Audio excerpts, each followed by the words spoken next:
My sister said to me, don't you fucking dare tell this story on the podcast. And I was like, come got her. on. He knew we needed content. He knew you needed something. Hey guys, and welcome back to another episode of Life Uncut. I'm Brittany. And I am Laura. I had an incredible weekend and a really weird weekend at the same time. You were posting on socials and it looked so nice. Yeah. And I also was confused because I felt like I'd been left out of this big decision that you'd made to go away for the weekend. I was like, where are you?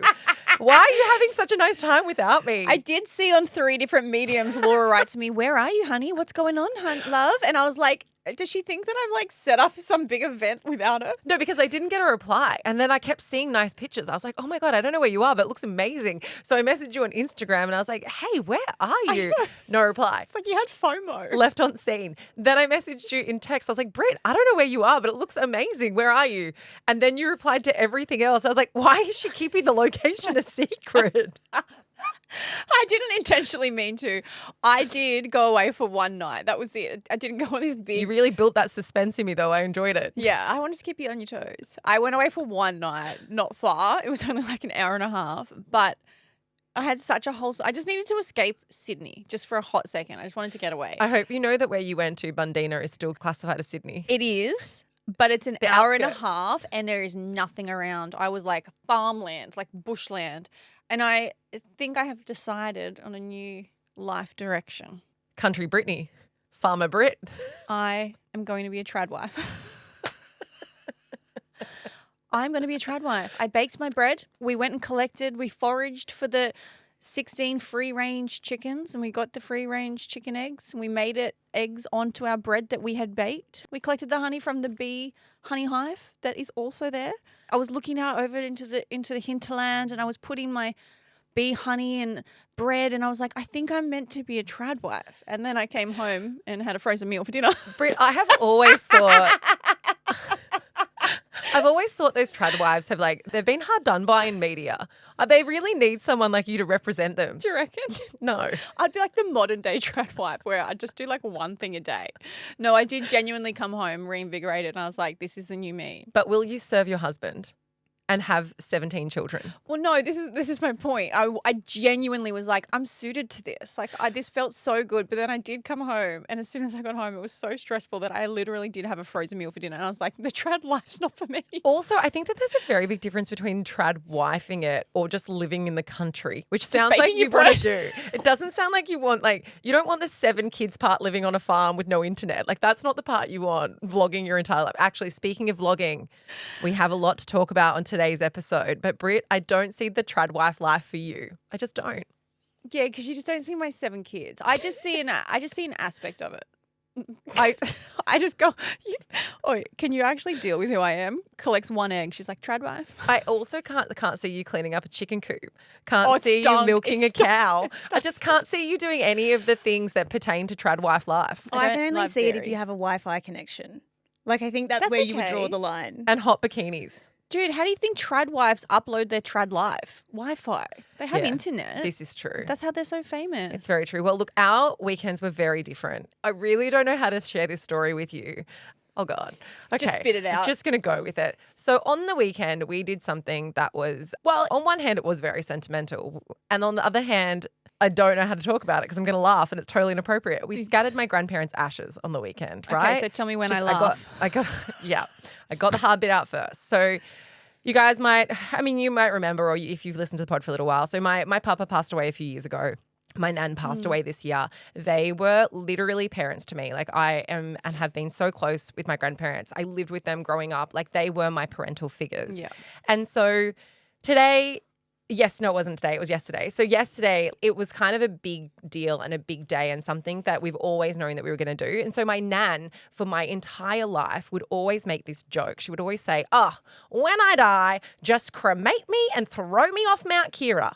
Now, she would say it so frequently that it almost became a bit satirical. Like, she would say it, we'd be having Christmas lunch and she's like, oh God, when I die, just toss me off Mount Kira. Well, I don't think that's a joke. I think she's trying to make sure you all know that she wants to be at Mount Kira. Oh, we did. Literally, for as long as my memory goes back, I remember my nan saying, just toss me off Mount Kira. And so my papa would always just be there and he'd just chuckle along, but they always said they wanted it to be done together, just throw them off Mount Kira. Even to the point where So my papa, he's Italian, and in Italian culture, you don't get cremated, you get buried, right? So my nan was telling my nonna a million years ago, and this is just like kind of like an old story from my family. My nana was telling my nonna that they were going to get cremated and thrown off Mount Kira, and my nonna had this full-blown Italian meltdown at the table and was like, "You don't burn my Tony! You don't burn my Tony!" screaming at my nan. I don't know if I can do accents, but it's my own nonna, so I feel like I can. Yeah, that's not appropriation if it's your nan. Am I getting cancelled for that? No. You are Italian. You're Italian. Guys. Yeah, you're Italian. I'm Italian. Can't speak it. We're so worried that now you can't even impersonate your own gran. Rest in peace. No, it's just an accent. She has an accent. So yesterday the day came, and for something that should feel very reverent and should feel, I don't even know how to describe it. I think I had it built up in my mind that it was going to be this like really solemn experience. But if you have ever done an ashes scattering, I'm curious as to whether you felt the same as me. There was something quite unreverent about it because firstly we get there, my mum's got a Woolies bag, and inside the Woolies bag is my nan and my papa, and she pulls it out. And Why is she in a Woolies bag? because the funeral parlour, I didn't know this. They gave my nana in a plastic Ziploc bag, a huge plastic Ziploc bag. Unless you like pre-buy the urn or have it ready, then that's how it goes to you. But that's crazy. Put it in something nice. Yeah, but you've got to buy the urn. Don't just give them out. It's not like you get a car, you get an urn. So my mum obviously went for the budget option, but we knew we were scattering. Anyway, so Nan's in a plastic Ziploc bag. Papa is in a plastic urn, right? But the lid's on it so tight that we needed to get a screwdriver. So we're there at the lookout of Mount Kira. There's lots of families. There's lots of people there just trying to go about their day, taking photos of themselves, looking out over the beautiful vista of Wollongong. And there's my family. The kids are running around with roses. Matt's trying to break open the urn with a screwdriver. So finally we get it open. We put them both into the same plastic Ziploc bag. So you mix them together. We mix them together. That's cute. Beautiful. They're together again. And it would have been their 73rd wedding anniversary. Oh, I just got goosebumps. Because they were always together. So Now we mix they're them together together in Woolies bag. What more could you in want? the plastic Ziploc bag. Mum cuts the corner off the bag because apparently you don't just open the Ziploc bag because it goes everywhere. Yeah. So she cuts the corner off, hands it to my sister. My sister leans out over the fence and does a bit of the scattering. And then it's my turn and I get the bag and I do a bit of the scattering. And as I'm doing the scattering, the top of the Ziploc bag, because it's so heavy because it's got 2 lots of ashes in it, opens up. So then it's pouring out from both sides. And my mum's in the corner like, Save some for me. she's like, That's not funny. so I panicked because it was coming out too quickly. So I tried to stop it.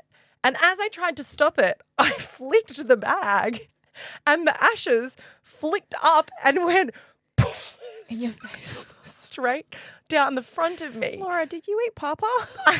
Papa went down my top and down my pants. And then everyone was laughing. And then everyone was laughing and no one was helping me. And I was What covered. are they going to do? Put their hand down your pants to get Papa out? What did you want them to do? Sprinkle it like Salt Bay. Matt got the whole thing on video, but I just don't know if I'm at a point where I can share it because it feels too inappropriate. But as it was all happening, I was like, Papa would have found this funny. He would have laughed. Of course he would have. And Nana would have laughed too. And it was a lot. I know exactly what you're saying, and I don't want to compare your Papa and your Nana to a bag of soil. But when you're fuck, bro, no, listen, because I know what you're saying. When you've got a huge bag of soil And you're flips. pouring, and you get to the point where too much goes, you can't stop it. Yes. and so like trying to put it back in is really hard. So imagine that with soil, and soil's a bit more dense. Whereas like ash, if you've ever scattered ashes, it's so light. It's so just like it's just nothingness. It's Also like on a mountain, talcum powder. wind Yeah, It blowing lit- up. Yeah, it literally just flicked back on me. Anyway, so is he still in your pants now? these are the pants I wore yesterday. I haven't washed them yet. So Papa is literally in this room. Papa's all around us. My sister said to me, "Don't you fucking dare tell this story on the podcast." And I was like, Come on. I was like, Papa would have laughed. Papa did it for this reason. Now he's immortalized on Life Uncut. He knew we needed content. He knew you needed something. I think he knew that if he was going to do that to anyone, it should have been you because you would see the humour in it. Yeah. Whereas everyone else might have gotten a little bit sad that they had to clean him out of their underwear. So gross. Don't you remember a couple of years ago we had and accidentally unfiltered. Like we had a lifer right in.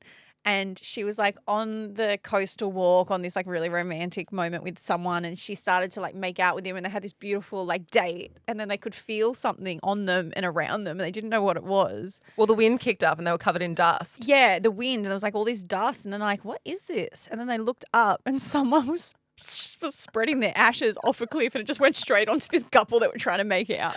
That's hectic. Hectic. I do want to say, look, 73 years, Nana and Papa, I know you don't listen to Life Uncut, but I think about you all the time. Don't you reckon there's like a big party up there and they're all listening to Life Uncut? Probably not. I reckon they're hanging around playing chess. I really hope that they're not listening. The only thing I want to say, though, is if you're someone who has done an ashes scattering, I'm sure that there's different levels of how sad and solemn it feels. Like I'm sure that some people have done it and it's been incredibly like devastating to have to do it. And then I'm sure that there's been people who have also done it and it's been like beautiful, but they've also been able to see the funny side like we did too. So I just want to say, like, I know that other people's experiences would have been different, but I think that there needs to be a better system for the scattering. That's the only thing. I think most people, depending on where you've done it, it is not conducive for going out into the wind. It really does just go everywhere. And we're laughing because we're not laughing at anyone in particular. It's a situation that I think can be lighthearted. Having said that, it wasn't my grandpa, so I'm sorry if you're offended. He knows we love him. I love how much we have to preface everything so that we don't. It's funny. Guys, don't cancel us. But there are so many videos I have seen of like, I saw another woman go, it's not funny, but I saw another woman go into the ocean. And her partner was obviously filming her. She was like knee deep. She got this big thing of ashes. She threw them out and the wind just blew them straight back in her face. Like just blew it straight back at her. And I was like, these things shouldn't be funny, but they are. And like, I think you just have to embrace it. It reminds me of that scene from White Lotus where she's hanging off the side of the boat. Hey, I do have an update actually. Sometimes I forget maybe how big the podcast is. Sometimes I feel like we come into a room, and I know we've said this before. Sometimes I think we come into a room, we just sit down and have a yarn, a couple of people listen. And we're so glad that you guys listen to us. We love you all. So you might We even got in the lift this morning. There was this really nice girl and she was just minding her own business. I walked in with my fly undone and Britt walks in like an absolute fucking hurricane. She's like, hold the lift, I don't have my pass. And then... Not how I sound. No, but I mean, it was similar. And then we're in there and we're fucking gas bagging away, and this like beautiful girl who's just standing there minding her own business halfway through, like halfway up the lift, she goes, I love your podcast.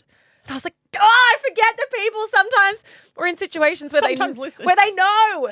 And here I am with my vagina hanging out. Well, I got a DM. So you might remember last week we were talking about hens parties.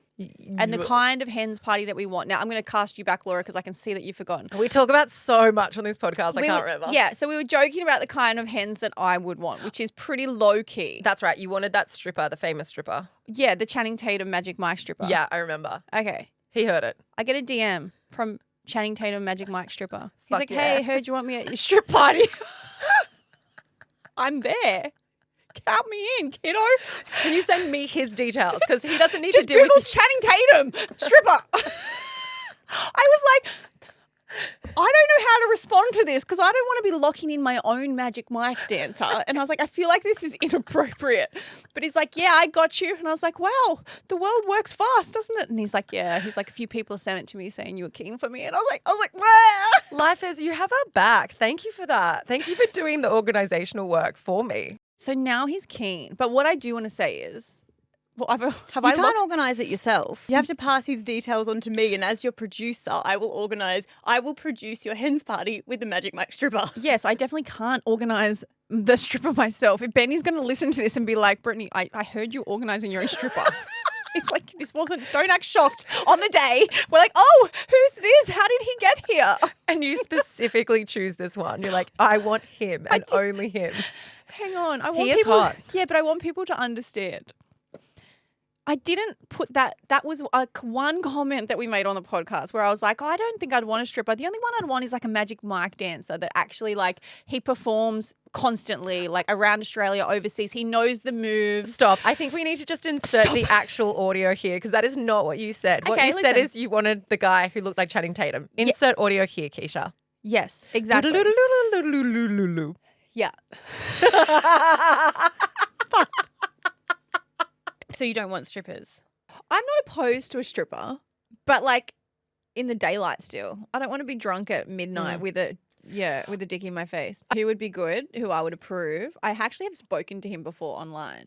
Not in that way, in a business sense. Wow, this sounds so bad. I did slide into his DMs. The very famous stripper in Australia, he works for Magic Mike and he looks exactly like Channing Tatum. Have you seen him? Yeah, I've seen him. When I say I spoke to him, I need to clarify this because someone's going to run with it. I think it was about a radio segment many, many moons ago. We were going to get him on. Someone like him would be great because he's fun. He gets it. He's an actual performer. Like his job is to dance in front of people and make people's night feel great. So if he's listening to Life Uncut, but the other reason I thought he would be good is because it's actual entertainment. Like they are proper dancers. They're really good. The whole entourage is coming. I'm like, bring your friends. Tell your mum, tell your dad. But it's the kind of dance where I feel like people feel more comfortable with it because his job is to dance. It's not his job is not to strip per se. Like, sorry, I'm really confused. Yes, I'm trying to get myself out of it because Ben's listening. I'm confused as to who you're trying to convince here. Okay, so we know we're trying to convince Ben. Okay, hey Ben, I'm organizing a stripper. You have no idea who it's going to be. Ooh, surprise. But the other good thing is, and this is what I would want, I don't want him to come for me. Like, I don't want him to come. Whoa. I definitely don't want him to come for me. I don't want him to just come to dance for me. Like, you know how usually they put the hen in, and I don't want that. I want it to be like a private Magic Mike where he's getting people up and he's doing the moves and he's on everyone. I understand, and I will go as tribute. It's okay. I volunteer. Laura volunteers as tribute. Anyway, that's my update. So I will link you somehow to Magic Mike. Thank you. Send it to Keeshia. She's better at organising than me. It'll never happen if it goes to Laura. Laura will be like, wait, you're getting married? Is it in the calendar? Is it in time? Can someone put it in time tree already? I will double book.